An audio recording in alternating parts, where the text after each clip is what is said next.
Muy buenos días, senador Roy Barreras. Buenos días a todos los senadores y representantes. Un saludo especial a la doctora Juanita Gobertus y a todos los representantes de la Comisión de Paz. Agradezco muchísimo este espacio que ustedes me brindan precisamente para aclarar el contenido y sobre todo los considerandos y los antecedentes del decreto 601 del 28 de abril de este año, firmado por el señor presidente de la República. Y voy a comenzar con una aclaración. Ese decreto en ninguna parte habla de sometimiento individual. Si ustedes lo están viendo, y le voy a pedir a la secretaria de la comisión, si usted a bien lo tiene, senador Barreras, que me habilite la posibilidad de compartir pantalla para mostrar el decreto en la pantalla rápidamente, porque claro que sí. Me está diciendo que no me lo permite. Sería, entonces, gracias, muy amable. Acá está entonces en pantalla el decreto 601 y voy a absolver las dudas presentadas por la representante Gobertus y por el senador Gallo. Las facultades del Alto Comisionado para la Paz tienen un antecedente, como se ve aquí en pantalla, que se remonta al año 1994. Durante ese periodo de tiempo se dictó el decreto 2107 por el cual se asignan unas funciones al Alto Comisionado de Paz y se creó lo que en ese momento se llamaba la Comisión de Acción para la Paz. Y desde ese momento se decía como funciones para el Alto Comisionado verificar la voluntad real de paz y reinserción a la vida civil de los alzados en armas con el fin de determinar la formalización de diálogos y celebración de acuerdos de paz y en segundo lugar dirigir los diálogos y firmar los acuerdos.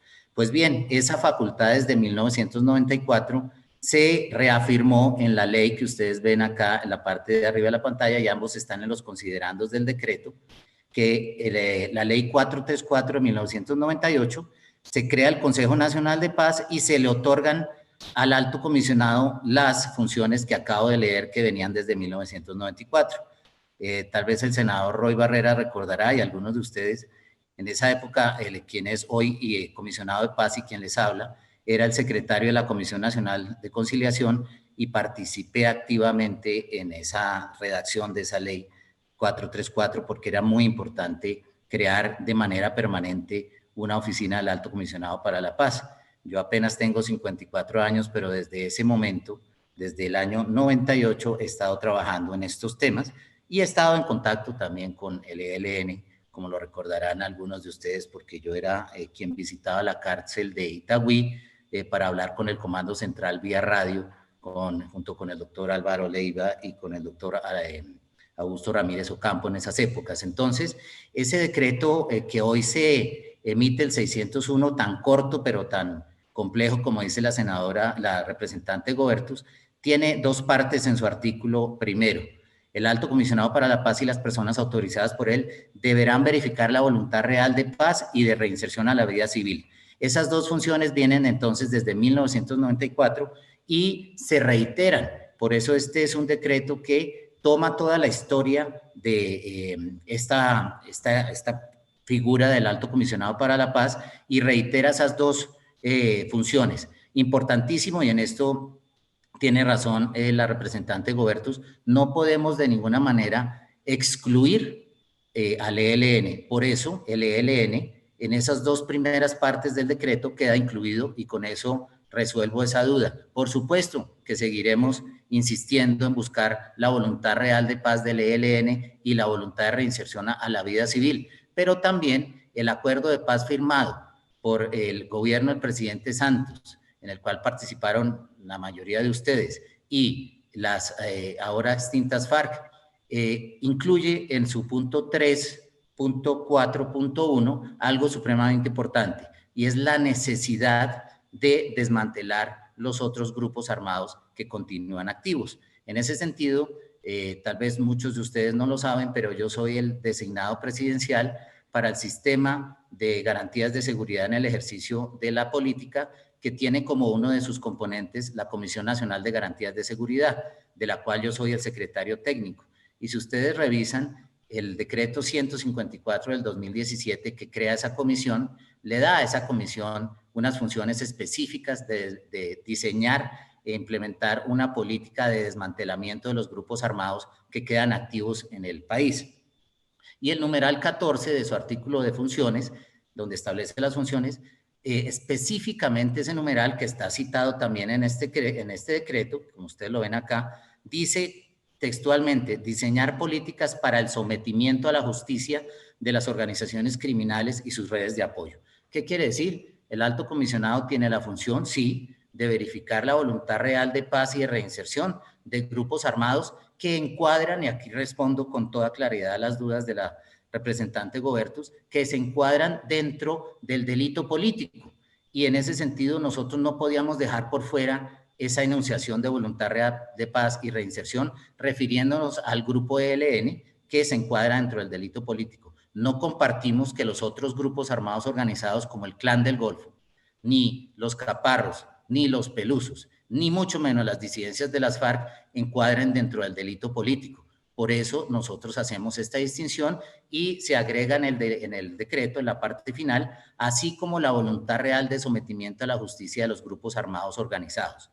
Y representante Gobertus, en el artículo segundo que ustedes ven en pantalla, dice que para los efectos del presente decreto se tendrá como grupos armados los definidos por el artículo 2 de la ley 1908. Esa ley fue la ley de sometimiento colectivo que, como bien lo mencionaron varios de ustedes, tuvo una vigencia solamente para efectos de la manifestación de la voluntad de esos grupos de 6 meses. Esos 6 meses vencieron, pero la ley tiene una vigencia en sus otros artículos, entre ellos la misma definición de GAO.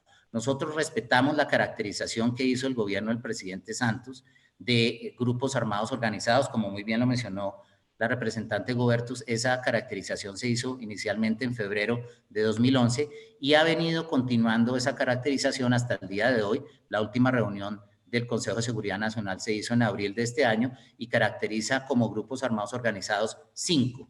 Entre ellos, el grupo armado organizado ELN, al cual se le adjunta la palabra al margen de la ley, lo cual quiere decir que se le sigue aplicando la categoría de delito político y por tanto se pueden hacer negociaciones y diálogos de paz con ese grupo, cosa que haremos si se cumplen las condiciones que ha establecido el señor presidente de la República, y quedan otros 4 grupos armados organizados sin esa característica de aplicación de delito político que ya mencioné: el Clan del Golfo, los Pelusos, los Caparros y las varias grupos que se llaman residuales, que son disidencias de las FARC. De esa manera, el decreto respeta la tradición de las funciones del Alto Comisionado para la Paz y agrega una en desarrollo de los acuerdos de paz que, en virtud de la Comisión Nacional de Garantías de Seguridad y el Sistema de Garantías de Seguridad para el ejercicio de la política, el comisionado para la paz debe buscar el desmantelamiento de esos otros grupos y el sometimiento a la justicia de los mismos. En ese sentido, frente a la duda que existe si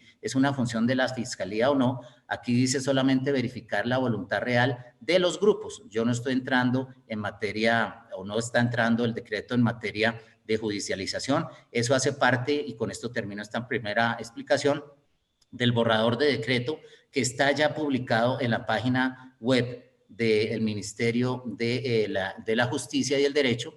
Ese borrador de decreto ustedes lo pueden revisar, y ese sí se refiere a una ruta de sometimiento individual con beneficios económicos y beneficios jurídicos, y en eso tienen mucha razón León Freddy Muñoz, muy parecidos a la 1908, porque si ustedes miran la ley 1908 de sometimiento colectivo, básicamente era un sometimiento individual. Lo único que tenía de colectivo era la presentación del grupo y un procedimiento ante la Fiscalía General de la Nación con esa presentación en grupo. El resto eran las firmas de actas de sometimiento individual. Entonces, respetamos la tradición histórica, pero agregamos, siguiendo los mandatos del Acuerdo de Paz y la Ley 154, el Decreto Ley 154, esta verificación de la voluntad de sometimiento. En cuanto a lo segundo punto planteado por el senador Gallo y por varios de ustedes, referido a los protocolos, en la respuesta que hemos enviado al senador Gallo en el cuestionario por él presentado, somos muy claros en establecer que los protocolos no pueden estar por encima de los tratados internacionales. Ustedes saben que la decisión tomada por Colombia para... Gracias, senador. Redondeo esto. Los protocolos que se firmaron en el gobierno anterior con el ELN jamás pueden estar por encima del bloque de constitucionalidad. Ese es el artículo 93 de nuestra Constitución, que da supremacía y prioridad a los tratados de derechos humanos firmados por el gobierno nacional, y en ese sentido se violaría el Estatuto de Roma si se permitiera el regreso impune de un grupo que reconoció, como lo mencionaba muy bien el representante López, la autoría de un asesinato de 22 personas consideradas como civiles. Ustedes saben que el Estatuto de Roma establece la prohibición de atentar contra personas civiles y por más que se le quiera dar una carácter de derecho internacional público a los protocolos, jamás podrían estar por encima del Estatuto de Roma. Entonces, mal haría el gobierno colombiano en privilegiar un protocolo por encima del Estatuto de Roma. Muchas gracias, senador. Este debate que continuará en la próxima sesión. Representante, doctor Ceballos. Muchísimas gracias, senador. Varios temas. Aquí hay unos temas que tienen una clara connotación personal y que, por supuesto, como funcionario público no voy a responder. Yo respondo desde lo institucional y comienzo con la observación del senador Antonio Sanguino. No, los grupos armados no tienen derecho a violar el Estatuto de Roma, senador, y así lo han establecido los tribunales ad hoc y la propia Corte Penal Internacional. Y en Colombia ese Estatuto de Roma es una ley de la República aprobado por el Congreso del que usted hace parte, la ley 742 del año 2002. Los grupos armados no tienen permiso para violar la ley, la violan y por eso deben ser, por supuesto, sancionados. Y en ese sentido, la jurisprudencia internacional lo tiene muy claro.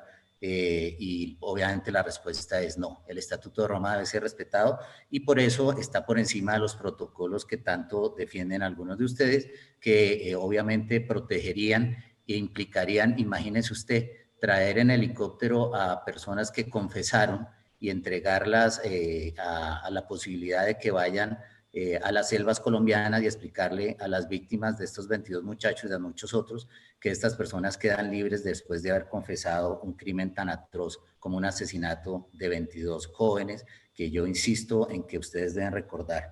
El otro tema, el senador Cepeda menciona sobre Cuba. Nosotros dejamos una constancia en la CECIVI, que es la Comisión de Seguimiento, Verificación e Impulso a los Acuerdos.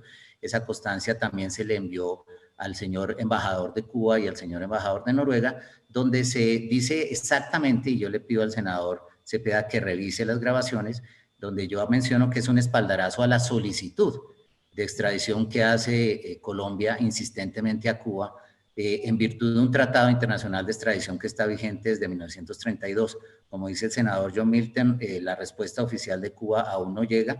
Nosotros somos respetuosos de las decisiones que tome Cuba, pero también les pedimos a ustedes que como parte del Estado nos ayuden a pedir respeto con respecto a Colombia. Nosotros hemos insistido en una solicitud oficial de extradición que no ha sido respondida y por tanto lo mínimo es tener apoyo de todo el Estado en que se cumplan las decisiones de los jueces. Las solicitudes de extradición, como ustedes muy bien saben, las hacen jueces de la República y son tramitadas por la Cancillería.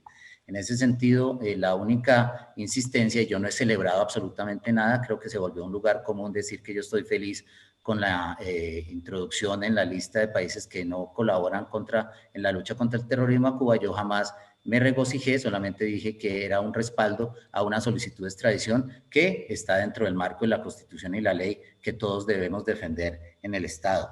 En cuanto a la pregunta de la representante Pizarro, la caracterización de los GAO fue hecha desde el gobierno del presidente Santos, como lo mencionó la representante Goberto. Nosotros no hemos cambiado una sola palabra, no reconocemos. 30 segundos, doctor Ceballos, para que redondee, que sea el preámbulo de los siguientes 30 minutos que tendrá usted en la próxima sesión para dar todas las explicaciones que le pidan los senadores, sobre todo aquella tan importante, debo decirla, porque no quiero salir más confundido de lo que entré, de que los grupos armados ilegales violan la ley. Pues porque son ilegales, violan la ley. Pero eso será para la próxima sesión, doctor Ceballos. ¿Ahí me escuchan? Muy bien. Sí, que violen la ley, senador, no debe estar permitido, por eso se combaten los grupos armados, pero se da la oportunidad de un sometimiento o de un proceso de paz, como usted lo entenderá. Sobre los resultados históricos de mis antecesores no voy a entrar a controvertir, pero Sí recordar que 2 de ellos fueron ministro de Defensa, uno, y viceministro de Defensa, el otro. Curioso, y después fueron comisionados de paz, cosa que no sucede en mi caso. Y sobre las observaciones del senador Benedetti, senador, con todo el mismo aprecio, es el mismo proceso de paz que lo invito a que repase usted, el que dice que los otros grupos que permanecen activos. Sonido para el senador, para el doctor Ceballos, que me da pena cortarle la frase. Otros 30 segundos. Sonido. Gracias, señor senador Roy Barreras. Sí, el sometimiento está previsto en los acuerdos de paz y como secretario técnico de la Comisión Nacional de Garantías de Seguridad es mi obligación para aquellos grupos que no quieren someterse o no quieren hacer un diálogo y un proceso de paz, pues el mismo acuerdo de paz lo prevé y muchos de ustedes aprobaron esos acuerdos de paz y las leyes que lo regulan. Finalmente, sobre los resultados históricos, bien vale la pena, si se trata de eso, pues hacer un balance de los resultados históricos de todos nosotros, ustedes en el Senado durante tantos años y los nuestros en años de vida pública. Yo creo que eso sería justo con la opinión. Y finalmente, algo muy importante, la clasificación de grupos armados organizados, insisto, la hace el Consejo de Seguridad Nacional, no la hace el Comisionado de Paz, y resultados importantes. Es la primera vez en tantos años, casi en 35, que hay tan pocos secuestros en este país y yo creo que esto se debe, senador García Realpe, a la insistencia de que el ELN y todos los grupos que secuestran, porque las disidencias de las FARC también secuestran, cesen ese terrible delito. Creo que eso es un excelente resultado. No ha habido tan pocos secuestros en 35 años como en este periodo. Muchas gracias.